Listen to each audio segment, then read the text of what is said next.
c'est un jeune. Bon, il a acheté sa voiture. C'est comme ça qu'un jour, il se dit que bon, avec le genre de business que je fais là, aujourd'hui, je peux avoir l'argent et puis demain, il n'y a plus l'argent. Donc, pour éviter que demain, je sois fauché, ce que je vais faire, je vais acheter une moto. Et la moto va faire taxi-moto.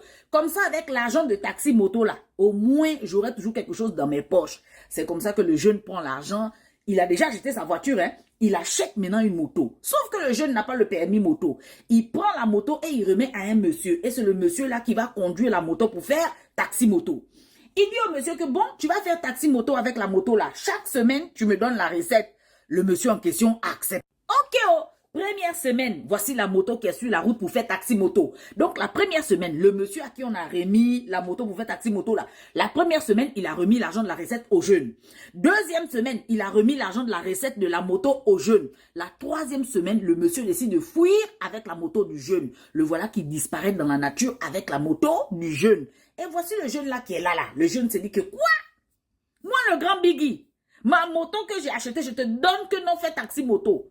En 3 semaines, tu réussis à fuir avec ma moto. Non, c'est pas possible. Tu peux pas me scammer ma moto, moi, le grand Biggie. C'est comme ça que le jeune a commencé à rechercher le monsieur en question. Chercher le monsieur fatigué.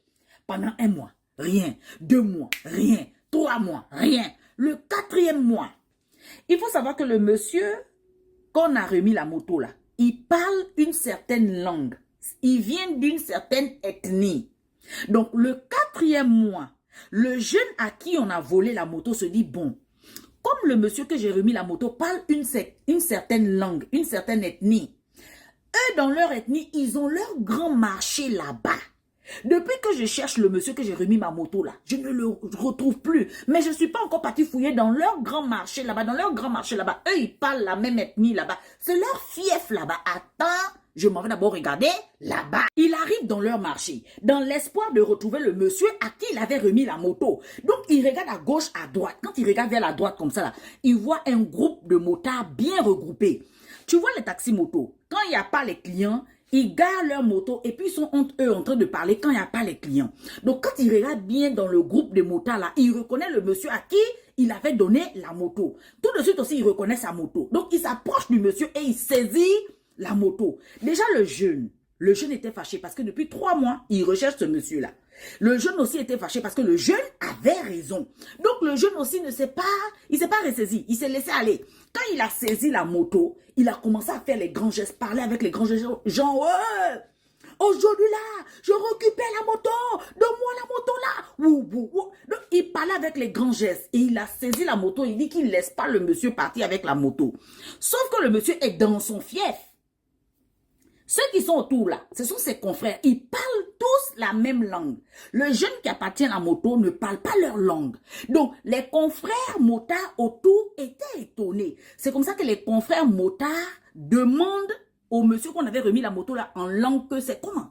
Pourquoi le jeune est en train d'attraper la moto? C'est comme ça que le monsieur qu'on avait confié la moto parle en langue à ses frères. Il dit en langue à ses frères que il est en train de me braquer ma moto devant vous. Donc, le monsieur à qui on avait remis la moto retourne la situation.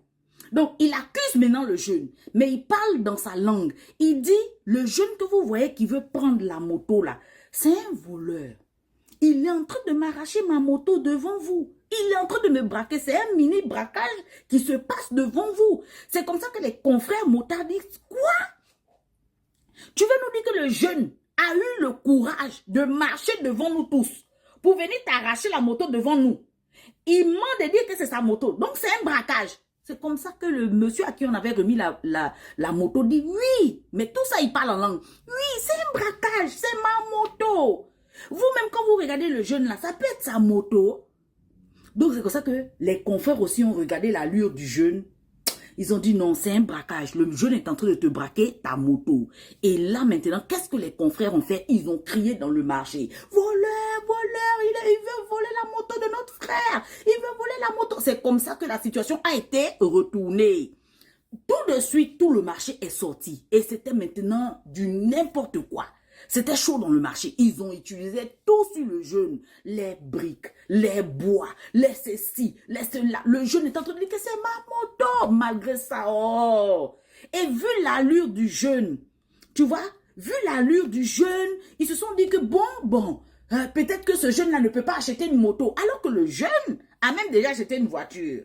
Tu comprends? Ils ont jugé sur l'apparence du jeune. Et ils ont commencé à utiliser les bois, les ceci, tout sur le jeune. Le temps que le jeune va vouloir s'exprimer. En plus, ce jour-là, il était seul. Et pourtant, quand il s'agit de partir en boîte de nuit, un peu partout dans les bars, il est toujours accompagné des groupes, de ses amis. Mais ce jour-là, il était seul dans ce marché-là.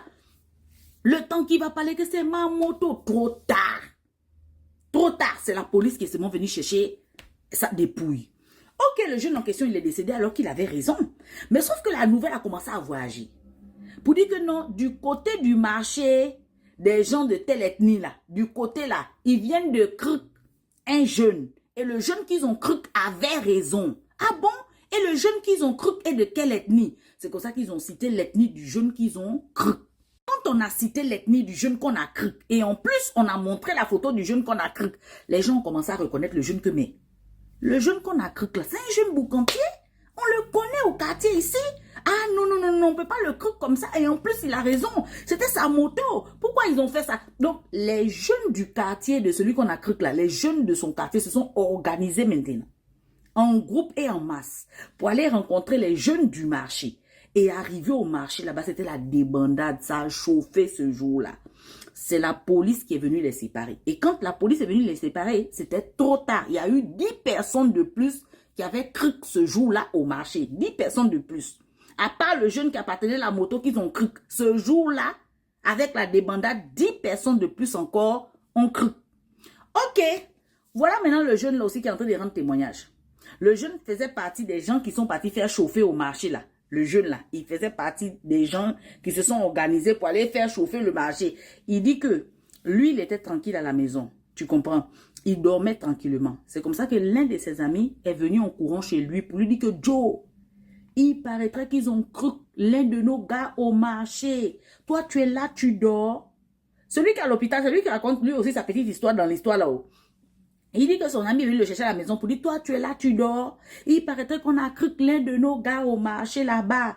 Lève-toi. On va partir pour gaspiller tout au marché. C'est comme ça que lui, il disait que lui, il dormait. Mais comme son ami est venu le chercher, il décide aussi de se lever. C'est en partant maintenant au marché pour faire le groupe là-bas, là. C'est là-bas qu'ils sont partis enlever sa pince. C'est là-bas qu'ils sont partis enlever sa pince. Donc, il est à l'hôpital là-bas, il regrette. Il était tranquille en train de dormir. On est venu lui dire que Joe, allons, ça chauffe, allons. Lui, il est parti. Si quelqu'un vient te chercher pour dire ça chauffe, allons. Faut dire que moi, je ne pars pas là-bas. Tu as vu ce qu'ils ont fait à l'autre, non? Ok. Il dit que son ami même qui est venu le chercher pour dire allons. Son ami là n'a rien eu. Arrivé là-bas, l'ami a fouillé. Il ne sait pas par où l'ami est rentré. Lui, il est resté au milieu de ça. Au moment qu'il va se rendre compte, il n'a plus ça. C'est ce qu'il est en train de rendre témoignage à l'hôpital là-bas.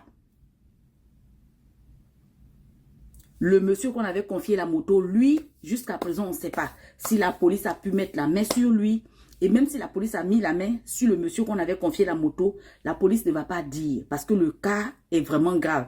La police ne va pas dire que oui, il est là, on l'a déjà attrapé. Non, ils vont cacher. On va l'envoyer en prison, mais en cachette pour que ça ne chauffe pas plus.